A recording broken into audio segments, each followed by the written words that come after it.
অন্যান্য স্বাভাবিক দিনের মতোই শুরু হয়েছিল আজকের এই ব্যস্ততম দিনটাও। কিন্তু কে জানতো আজকের এই দিনে ঘটতে চলেছে এমন কিছু রহস্যময় ঘটনা যা সবার কল্পনারও বাইরে। একটি ব্যস্ততম মদের বাড়ি প্রতিদিনের মতোই আজকেও ছিল মানুষের কোলাহল, কিন্তু এরপর যা ঘটে তার জন্য কেউই প্রস্তুত ছিল না। হঠাৎ একটা বিকট গুলির শব্দে দুটি রহস্যময় মৃত্যু এবং কিছু সংখ্যক লোক ওই বাড়ির মধ্যে আটকা পড়ে যায়। আর এরপর ঘটতে থাকে অস্বাভাবিক সব ঘটনা যা দেখার জন্য তারা মানসিকভাবে মোটেও প্রস্তুত ছিল না। বার থেকে বের হলেই তাদের মৃত্যু নিশ্চিত। সিনেলজিক তোমাদের জন্য নিয়ে এসেছে এরকমই একটা life survival and dark thriller movie the bar. তো চলো গল্পে যাই। আর বন্ধুরা, গল্পে যাওয়ার আগে তোমাদের কাছে আমার একটা ছোট্ট রিকোয়েস্ট, তোমরা ভিডিওটা তো সম্পূর্ণ দেখো কিন্তু চ্যানেলটাকে সাবস্ক্রাইব করার পরিমাণ একেবারেই কম, তাই তোমাদের ভালোবাসা আর আমার রিকোয়েস্টে চ্যানেলটাকে সাবস্ক্রাইব করে দিও। মুভি শুরু হয় স্পেনের প্রাচীনতম এবং ব্যস্ততম শহর মাদ্রিদকে দেখিয়ে, যার একদম সেন্ট্রাল পয়েন্টে অবস্থিত ছিল একটা বার। বার মানে বুঝতেই পারছো সেখানে কি করা হয়। নিত্যদিনের মতোই আজকেও বিভিন্ন পেশার মানুষ সেই বারে ভিড় জমিয়েছে। এরই মধ্যে একজনের নাম সার্জিও প্রতিদিনের মতোই আজকেও এই বারে এসেছে। আর তার বাড়ি আসার ঠিক কিছুক্ষণ পরেই সেখান থেকে একজন লোক বাইরে বের হয়ে যায় এবং বাইরে যাওয়ার সঙ্গে সঙ্গেই তাকে কেউ শুট করে মেরে দেয়। ওই লোকটাকে গুলি লাগার কারণে আশেপাশের মানুষ আতঙ্কে পালাতে শুরু করে। কেউই জানে না তাকে কে এবং কোথা থেকে কেন গুলি করা হয়েছে। কিছুক্ষণের মধ্যেই এই জনবহুল ব্যস্ততম শহর একদম নিস্তব্ধ হয়ে যায়। কোথাও কেউ নেই, সবাই পালিয়েছে। কিন্তু এখনো এই বাড়ির মধ্যে কিছু মানুষ আটকা পড়ে রয়েছে। মানুষগুলো এরকম ঘটনা চোখের সামনে ঘটতে দেখে সঙ্গে সঙ্গে পুলিশকে ফোন করে, কিন্তু কোনো এক অজানা কারণে কানেকশন ডিসকানেক্ট হয়ে যায়। আর এরপর সেখানকার একটা লোক বাইরে গিয়ে মারা যাওয়া ওই লোকটার কাছে যায় এবং কিছুক্ষণের মধ্যে আচমকায় তাকেও কেউ শুট করে মেরে দেয়। আর এই জন্য বাড়ির ভেতরে থাকা সবাই অনেক ভয় পেয়ে যায় এবং লুকিয়ে পড়ে। তারা একটা ব্যাপার কিছুতেই বুঝতে পারছিল না, কেন তাদের সবার ফোনে একসঙ্গে কানেকশন প্রবলেম। সেখানে থাকা একটা মেয়ে যার নাম অ্যালিনা, সে বলে আমাদের এই সময় টিভি চালু করা উচিত, কারণ শহরে যদি কোনো ভয়ঙ্কর সমস্যার সৃষ্টি হয় তাহলে অবশ্যই সেটা আগে টিভিতে দেখাবে। কিন্তু দেখা যায় টিভি অন করলেও সেখানে এই বিষয়ে কোনো নিউজই নেই। এরই মধ্যে সেখানকার একজন বাইরে তাকালে দেখতে পায় বাইরে যে দুটো লাশ পড়েছিল সেগুলো আর সেখানে নেই, এমনকি সেখানে পড়ে থাকা বিন্দু মাত্র রক্তটুকু নেই। তারা কিছুই বুঝতে পারে না তাদের সাথে হচ্ছেটা কি। যাই হোক, সেখানে থাকা সকল মানুষের মাথায় বিভিন্ন ধরনের চিন্তা এবং প্রশ্ন ঘুরতে থাকে। তখনই সেই বাড়ি কাজ করা একজন লোক বলে ওঠে, আমার মনে হয় যে এই কাজটা করেছে সে চায় না আমাদের মধ্যে কেউ এই বার থেকে বাইরে বের হোক। একথা শুনে সার্জিও বলে, আমার মনে হয় আমাদের মধ্যে এমন কেউ লুকিয়ে আছে যে একজন টেরোরিস্ট বা ভয়ঙ্কর কোনো আসামি যাকে পুলিশ মারতে চায়। তার কাছে এমন কিছু থাকতে পারে যেটা পুরো দেশের জন্য হুমকি। তখনই আবার ওই লোক যে এই বারে কাজ করে সে বলে ওঠে, যদি তাই হয় তাহলে পুলিশ সবাইকে মারছে কেন? তারা এসে ক্রিমিনালকে ধরে নিয়ে গেলেই তো হয়। আর রাস্তায় পড়ে থাকা লাশগুলোরই বা কি হলো? সেগুলো চোখের সামনে থেকে এমনি এমনি তো আর উধাও হয়ে যেতে পারে না। আর রাস্তায় থেকে এতগুলো মানুষ কোথায় গেল? এক মুহূর্তের মধ্যেই সবকিছু একদম নিস্তব্ধ শুনছান হয়ে গেল। তোমাদেরকে বলছি শোনো, আমার মনে হয় পৃথিবীতে এলিয়েন নেমে এসেছে, যারা বাইরে থাকা মানুষদেরকে তাদের সাথে নিয়ে যাচ্ছে। একথা শুনে বাড়ির মালিক তার কর্মচারীকে ঠাটিয়ে থাপ্পড় দেয়, কারণ এখন মজা করার একদমই সময় নেই। এরপর সার্জিও লক্ষ্য করে সেখানেই থাকা নাচো নামের এক ব্যক্তি পা দিয়ে তার ব্যাগটা লুকানোর চেষ্টা করছে। সার্জিও এটা দেখা মাত্রই সবাইকে বলে দেয়। আর এরপর তার ব্যাগটাকে তার থেকে ছিনিয়ে নেওয়া হয় এবং ব্যাগটা তল্লাশি করলে সেখান থেকে বের হয়ে আসে একটা হার্ড ড্রাইভ। তাদের সন্দেহ এই হার্ড ড্রাইভে এমন কিছু রয়েছে যার জন্যই এই বিপত্তির সৃষ্টি হয়েছে। নাচো সবাইকে জানায় এই হার্ড ড্রাইভে এমন কিছু নেই যার জন্য তারা বিপদে পড়তে পারে। এবং সে আরো বলে, আমি একটা অ্যাড কোম্পানিতে কাজ করি আর এই কোম্পানির ইনফরমেশনই এই হার্ড ড্রাইভে রয়েছে। কিন্তু কেউ তার কথা বিশ্বাস করে না এবং সেখানে থাকা অ্যালিনা নামের একটা মহিলা সেই হার্ড ড্রাইভটা ভেঙে দেয়। কিন্তু আসলেই সেই হার্ড ড্রাইভে কিছুই ছিল না। নাচও কষ্ট তো পেয়েছিল, কিন্তু এইবার সে সবাইকে চেক করতে চায়, কারণ তার দোষ না থাকা সত্ত্বেও সবাই তাকে সন্দেহ করেছে। সে টেবিলের দিকে ইশারা করে এবং বলে, টেবিলের উপর রাখা ওই ব্রিফকেসটা কার? আমার মনে হয় ওতেই কিছু রয়েছে। একথা শুনে সার্জিও ঘাবড়ে যায় এবং বলে, ওইটা আমার, ওতে কিছু নেই। আর এরপর সে ওই ব্রিফকেসটা নিতে যাবে, এর আগেই এই বাড়ির মালিক ব্রিফকেসটা তুলে নেয় এবং তার হাত থেকে ওই ব্রিফকেসটা কেড়ে নেয় সেখানে থাকা একজন ভিক্ষুক। আসলে ওই ভিক্ষুকও এই বাড়ির মধ্যে আটকে গেছে। সার্জিও তাকে বারবার ওই ব্রিফকেস খোলার জন্য নিষেধ করছিল, কিন্তু সে কোনো কিছু না শুনেই ব্রিফকেসটা খুলে দেয় এবং সেখান থেকে বের হয়ে আসে মহিলাদের ব্যক্তিগত বিভিন্ন পোশাক আশাক। সেখানে থাকা সবাই আবারও হতাশ হয়ে যায় এবং কিছুই বুঝতে পারে না তাদের এখন কি করা উচিত। সবাই একরকম হাল ছেড়েই দিয়েছে, তাদের সামনে এখন অপেক্ষা করছে শুধুমাত্র মৃত্যু। ঠিক তখনই সবার কানে ভেসে আসে সেই বাড়ির ওয়াশরুম থেকে একজন লোকের কাশির শব্দ। সবাই আস্তে আস্তে ওই ওয়াশরুমের কাছে যায় এবং ওয়াশরুমকে খোলার চেষ্টা করলে দেখতে পায় সেটা ভেতর থেকে লক করা। আর এখন তাদের কাছে একটাই রাস্তা, দরজাকে ভাঙতে হবে। তো কথা মতোই কাজ, তারা দরজাকে ভাঙার চেষ্টা করে, কিন্তু দরজা এতটাই মজবুত যে কিছুতেই ভাঙছিল না। সম্ভবত এটা কাকলি ফার্নিচারের। যাই হোক, এরপর সার্জিও তার কাছে থাকা একটা বন্দুক বের করে এবং শেষ পর্যন্ত দরজাটা ভেঙেই ফেলে। আর এরপর তারা দেখতে পায় ভেতরে একজন মানুষ অসুস্থ হয়ে পড়ে আছে।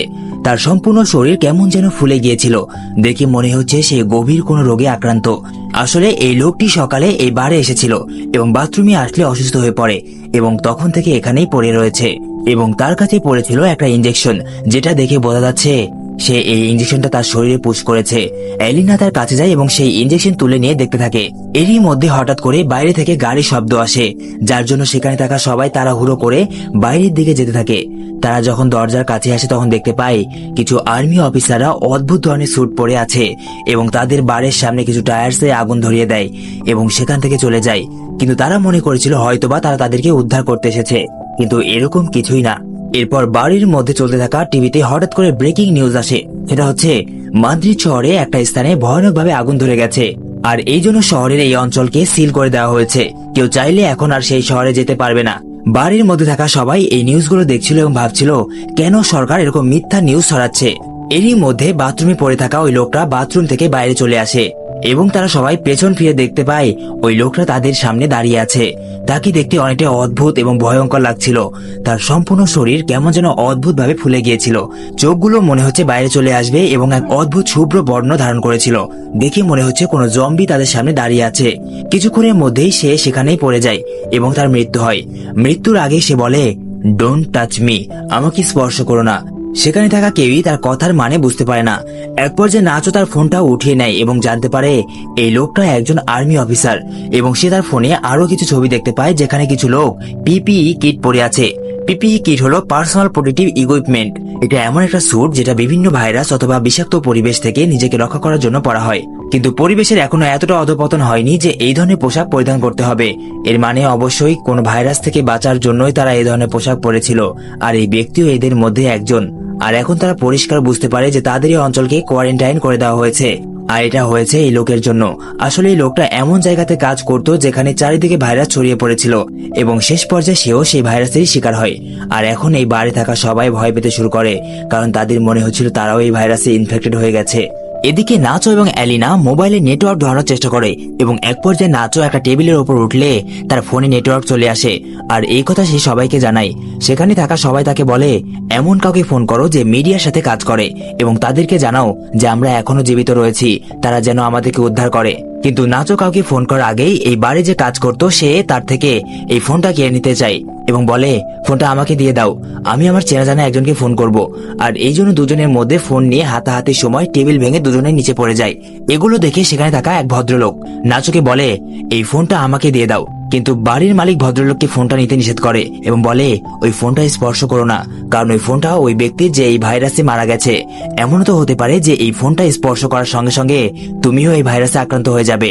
এর মানে এতক্ষণ অবধি যারা যারা এই ফোন স্পর্শ করেছে তারা সবাই হয়তো এই ভাইরাসে আক্রান্ত হয়ে গেছে। ওই ফোন স্পর্শ করেছে 5 জন, আর বাকি রয়েছে বাড়ির মালিক, সার্জিও এবং ওই ভদ্রলোক। আর এই জন্য তারা পরিকল্পনা করে এই 5 জনকে এখান থেকে সরিয়ে দেবে। তারা তাদের দিকে বন্দুক তাক করে এবং বলে তোমরা 5 জন ওই লাশটাকে তুলে নাও এবং বেসমেন্টে চলে যাও, কারণ তোমরা এখানে থাকলে আমরা ইনফেক্টেড হয়ে যাব। আর এটা করতে তারা তাদেরকে বাধ্য করে। কিছুক্ষণ পর দেখানো হয় তারা আসলেই তাদেরকে বেসমেন্টে পাঠিয়ে দিয়েছে এবং বাড়ির উপরে রয়েছে মাত্র 3 জন। এদিকে বেসমেন্টে যেহেতু বাতাস চলাচলের কোনো রাস্তা ছিল না, এই জন্য এখানে থাকা এই বয়স্ক মহিলার শ্বাসকষ্ট হতে শুরু করে। সে আবারও বেসমেন্টের সিঁড়ির কাছে আসে এবং ওপরে থাকা ওই 3 জনকে অনেক জোরে জোরে আকুতির সাথে ডাকতে থাকে, কিন্তু তারা কোনো উত্তর দেয় না, এমনকি দরজাও খুলে না।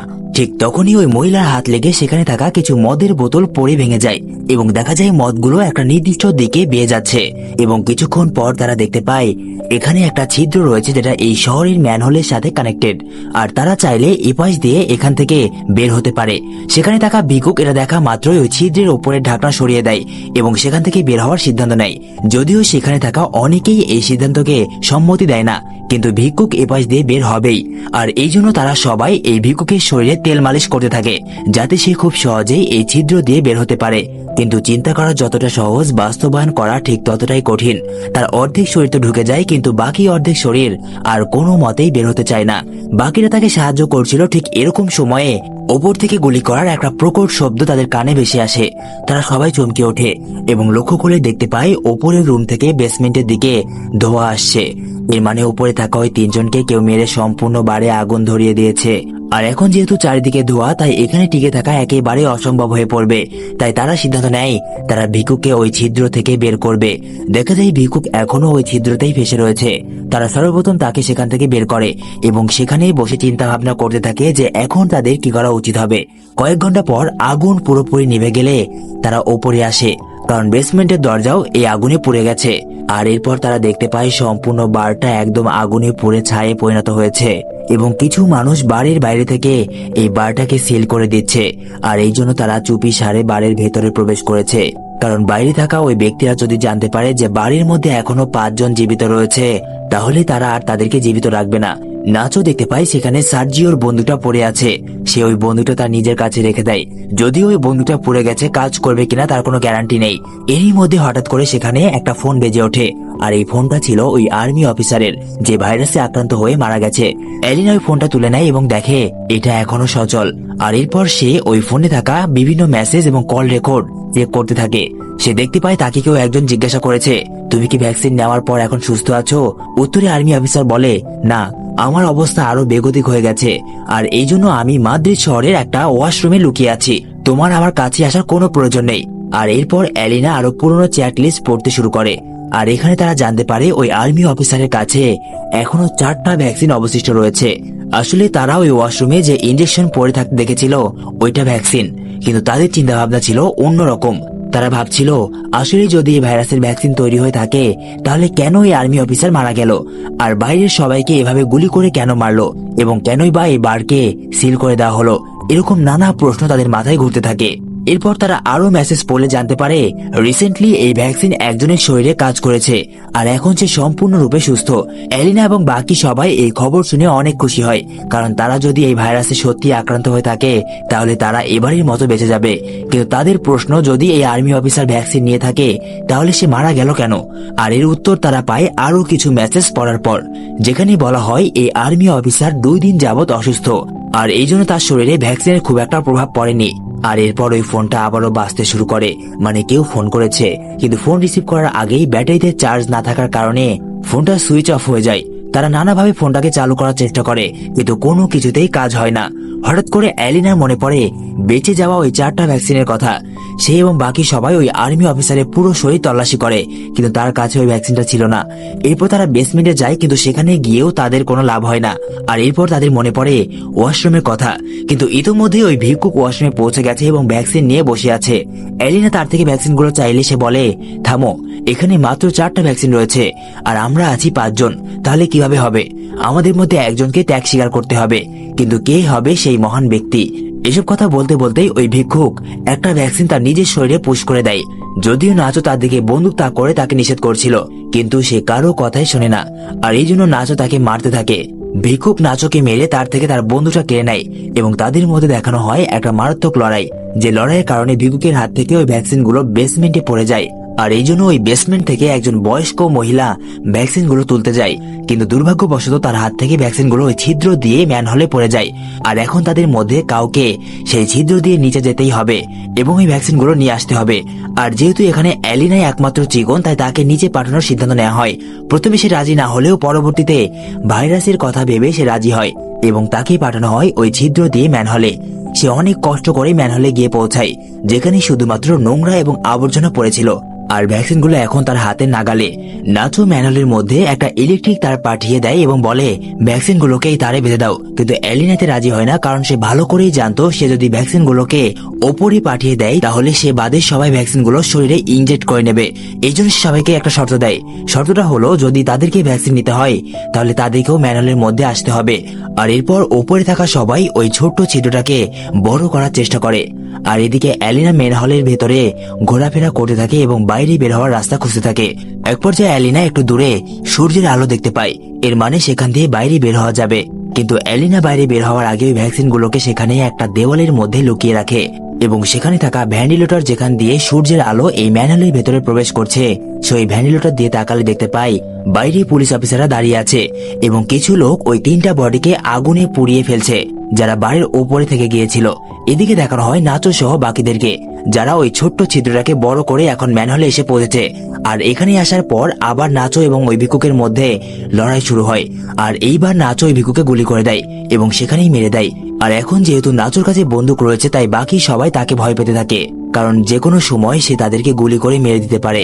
কিছুক্ষণের মধ্যে নাচো তাদের সাথেই থাকা ওই লোকটার মাথায় বন্দুক তাক করে এবং এলিনাকে বলে ভ্যাকসিনগুলো কোথায় বলে দাও, কিন্তু এলিনা এতে রাজি হয় না। সে বলে ভ্যাকসিন মাত্র 3টা, কিন্তু আমরা এখানে 4 জন। নাচো এই কথা শুনে বলে আচ্ছা ঠিক আছে, তাহলে আমি একে মেরে দিচ্ছি, আর এরপর আমরা এখানে জীবিত থাকবো মাত্র 3 জন এবং ভ্যাকসিনের সংখ্যাও 3, তাহলে তো হিসাব মিলে গেল। কিন্তু এলিনা এরকম কোনো কিছু চাচ্ছিল না। সবাই নাচোকে শান্ত করার চেষ্টা করছিল, যদিও নাচো এরকম মানুষ ছিল না, সে শুধুমাত্র বাঁচার তাগিদে এরকম একটা পরিস্থিতির শিকার হয়েছে। যাই হোক, এরপর এলিনা বাকিদেরকে সেই স্থানে নিয়ে যায় যেখানে সে ওই ভ্যাকসিনগুলো লুকিয়ে রেখেছে। এলিনা এবং নাচো সামনে যাচ্ছিল এবং পেছনে ছিল ওই বয়স্ক মহিলা এবং ওই লোকটা। প্রতিমধ্যে যাওয়ার সময় ওই বয়স্ক মহিলা ওই লোকটাকে পানিতে ডুবিয়ে মারার চেষ্টা করে, কিন্তু নাচো এগুলো দেখতে পাওয়ার সঙ্গে সঙ্গেই ওই বয়স্ক মহিলাকে আটকে দেয় এবং ওই লোকটাকে বাঁচিয়ে নেয়। সে বলে আমি ভিক্ষুকে মেরেছিলাম কারণ সে আমাদের জন্য অনেকটাই বিপজ্জনক ছিল, আর এখন আমরা আর কাউকেই মারবো না, এখন যা হবে সব দেখা যাবে। কিন্তু ওই বয়স্ক মহিলা বলে কোনোভাবেই আমরা 4 জন একসঙ্গে জীবিত থাকতে পারবো না, আমাদের মধ্যে একজন না একজনকে মরতেই হবে, আর এই জন্য আমি সিদ্ধান্ত নিয়েছি আমি মারা যাব। এবং সে নাচোকে বলে আমার দিকে বন্দুক তাক করো এবং আমাকে শেষ করে দাও। নাচো তার কথা মতো তার দিকে বন্দুক তাক করে, কিন্তু সে কোনো মতেই গুলি চালানোর সাহস পায় না, আর এই জন্য সে নাচোর থেকে বন্দুকটা নিয়ে নেয় এবং সেখান থেকে একটু দূরে গিয়ে আত্মহত্যা করে। ওই বয়স্ক মহিলার আত্মহত্যায় তারা অনেক কষ্ট পায়, কিন্তু তাদের কোনো কিছুই করা ছিল না। আর এখন তারা 3 জন এবং তাদের কাছে ভ্যাকসিনও রয়েছে 3টা। তারা নিজেদের মধ্যে ভ্যাকসিন ভাগাভাগি করে নেয় এবং নিজেদের শরীরে ইঞ্জেকশন পুশ করতে যাবে তার আগেই সেখানে আবারও ওই ভিক্ষুক চলে আসে। এ মানে সে এখনো মারা যায়নি, আর এবার সে অনেক বেশি ভয়ঙ্কর এবং শক্তিশালী হয়ে ফিরে এসেছিল। তার লক্ষ্য এখন শুধুমাত্র ভ্যাকসিন নয়, এখানে জীবিত থাকা সবাইকে শেষ করে দেওয়া। আর এই জন্য তার প্রথম শিকার হয় ওই লোকটা। সে ওই লোকটাকে পেছন থেকে আঘাত করে এবং সেখানেই মেরে ফেলে। নাচো এবং এলিনা সেখান থেকে কোনো মতে পালিয়ে যায়, কিন্তু ওই ভিক্ষুক তাদের পিছু করতে থাকে। তাকে দেখে মনে হচ্ছিল সে একটা সাইকোতে পরিণত হয়েছে। নাচো এবং এলিনা কিছু দূর যাওয়ার পর একটা সিঁড়ি দেখতে পায় যেটা দিয়ে ওপরে ওঠা যাবে এবং বাইরে বের হওয়া যাবে।